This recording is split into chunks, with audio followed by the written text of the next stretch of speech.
알겠습니다. 다음 주제 살펴보죠. 자, 용인 경전철 사업에 대해서 법원이 214억을 배상해라 이런 판결을 내렸는데 이것도 이슈가 되고 있습니다. 자, 용인 경전철 사업 뭐길래 214억의 손해배상 책임이 인정된 건지 어떤 내용입니까? 네, 용인시는 2004년 7월 이정문 시장이 재임 중일 당시에 용인 경전철 건설에 관해서 사업 시행자와 이제 실시 협약을 체결을 했습니다. 이번 실시 협약을 체결함에 있어서 한국교통연구원의 수요 예측을 토대로 최소 수입 보장 약정이라는 것을 실시 협약에 포함을 시켰습니다. 사업을 시행할 때 시행사가 부담할 리스크가 있기 때문에 그런 부분들을 지자체가 보장해 준다는 차원에서 최소 수입 보장 약정을 이제 실시 협약에 포함을 시킨 것입니다. 실제로 경전철이 개통된 다음에 보니까 한국교통연구원이 최초 예측했던 수요에 현저히 미달하는 이용객들이 이제 경전철을 이용하게 되어서 예상했던 수입과 실제 수입의 간극이 커지게 되었습니다. 이 때문에 지자체는 그 간극에 따른 손해를 보전해주고 있는 상황인데요. 2022년까지 약 4천억 원이 넘는 돈을 이제 지급을 했고 최소 수입 보장 약정에 따라서 2043년까지 약 1조 원을 추가로 지급을 해야 하는 그런 상황입니다. 네, 지금 지자체가 시행한 민간 투자 사업인데 이게 주민 소송 대상이 됐고 또 법원 판결이 이렇게 나왔다는 거 최초의 사례잖아요. 어떤 의미가 있을까요? 네, 그렇습니다. 용인시는 이제 용인 시민들은 용인시를 상대로 1조 원대 손해배상 주민소송 청구를 이제 제기를 했고요. 주민소송에서 이정문 전 시장과 한국교통연구원 그리고 연구원에 소속된 연구원들의 손해배상 책임을 인정을 했습니다.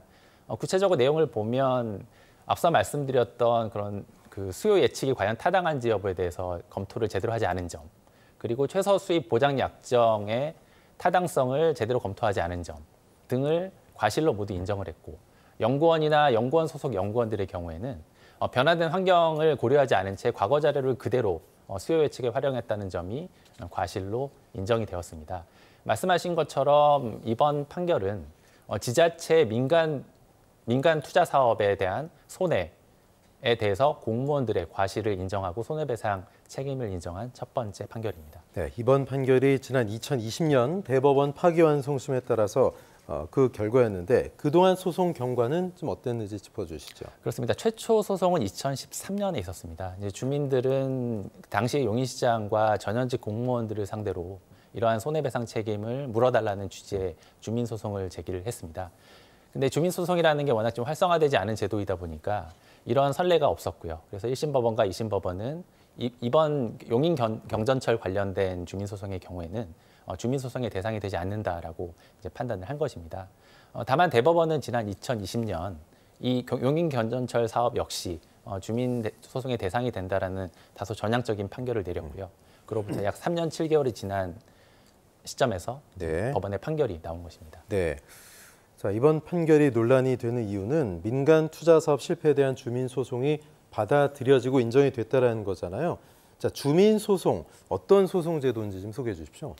네, 주민소송 제도는 지방자치단체장이나 지방자치단체 공무원의 어떤 임무 위배 행위, 이를테면 예산을 낭비한다거나 잘못된 계약을 체결한다거나 어떤 업무 태만이 있다거나 하는 경우에 주민들이 직접 해당 공무원에게 책임을 묻는 소송 제도입니다.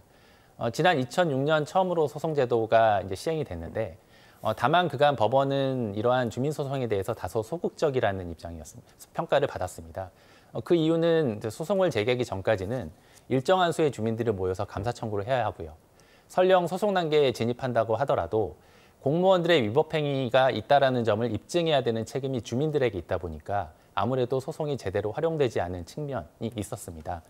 다만 이번 용인 경전철 사업에서 주민소송이 인용이 됐기 때문에 향후 이 제도는 좀 더 활성화될 것으로 예상이 됩니다. 네, 이번 판결에 대해서 용인시는 법원 판단을 존중한다면서도 재상고를 검토하겠다 이렇게 얘기하고 있는데 주민들은 승소의 의미를 부여하면서도 한편으로 좀 아쉬워하고 계시고요. 어떤 의미입니까?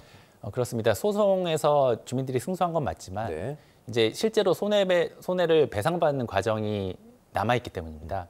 만약에 용인시가 아직 재상고 여부를 결정하지 않은 것으로 보이는데 만약에 재상고를 하지 않을 경우에는 법에 따라서 용인시장이 이제 해당 손해배상 책임이 인정된 전 용인시장과 교통연구원 그리고 연구원 소속 연구원들에 대해서 별도의 민사소송을 제기를 해야 합니다. 네. 근데 만약에 용인시가 재상고를 할 경우에 다시 이제 이 판단은 대법원으로 넘어가게 되고요. 대법원에서 이번 판결의 당부를 따지는데 또 시간이 걸리게 됩니다. 네. 뭐 그 단계에서 대법원이 설령 이번 판결이 맞다라고 판단을 하더라도 앞서 말씀드린 것처럼 손해를 배상받기 위해서는 별도의 민사소송 절차가 필요하기 때문에 네. 아마도 그간의 선례에 비춰보면 수년이 걸릴 것으로 예상이 됩니다. 즉 손해배상을 받기 위한 절차도 아직 남아있고 예. 그 기간도 꽤 소요될 것으로 보이기 때문에 네. 주민들이 다소 아쉬움을 표하고 있는 상황입니다. 그럼 이 혈세가 낭비됐다라는 건데 이거에 대한 배상금을 어디서 받아야 됩니까? 그것도 결국 또 세금 아닌가요? 일단 법원 판결에 따르면 네. 손해배상 책임은 전 용인시장, 이정문 용인시장과 교통연구원 그리고 연구원 소속 연구원들의 책임입니다. 그분한테 민사를 걸어야 되는 그렇습니다. 거예요? 네, 손해배상 책임은 그 개인과 해당 단체에 지금 부여되어 있는 것이기 때문에 네. 해당 부분은 혈세로 보전되는 것이 아니고 예. 이제 손해배상 책임을 지는 이제 과실이 있는 공무원들과 이제 책임자들이 이제 져야 하는데요. 이 손해배상액이 지금 214억 원입니다. 그러니까요. 실제로 해당 금액이 보전이 될지 여부는 현재로서는 미지수이고요. 네. 사실 말씀드린 것처럼 아직 남아있는 절차들이 있기 때문에 예. 실제로 그 손해액이 그대로 확정이 될지 아니면 줄어들지 늘어들지 여부도 아직은 확정되지 않은 상황입니다. 지금 용인 경전철뿐만 아니라 다른 지자체 경전철들도 수요 예측을 잘못해서 뭐 돈 먹는 하마다 굴칫거리다 이런 얘기들이 많거든요. 네. 관련 소송이 또 추가적으로 줄 이어 나올 가능성도 있습니까? 어떻습니까? 그렇습니다. 지금 비슷한 사업을 추진하고 있는 지자체가 여럿 있는 것으로 확인이 됩니다. 언론 보도에 따르면 지난 2021년 개통된 부산 김해 경전철 그리고 2012년 개통된 의정부 경전철 역시 모두 부풀려진 수요 예측에 따라서 건설이 됐고요. 실제로 막대한 적자가 나고 있는 것으로 보입니다.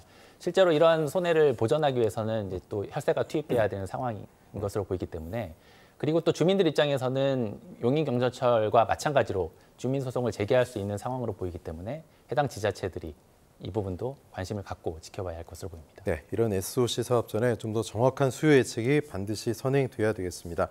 자, 여기까지 말씀 듣겠습니다. 박세영 변호사님 고맙습니다. 네, 감사합니다.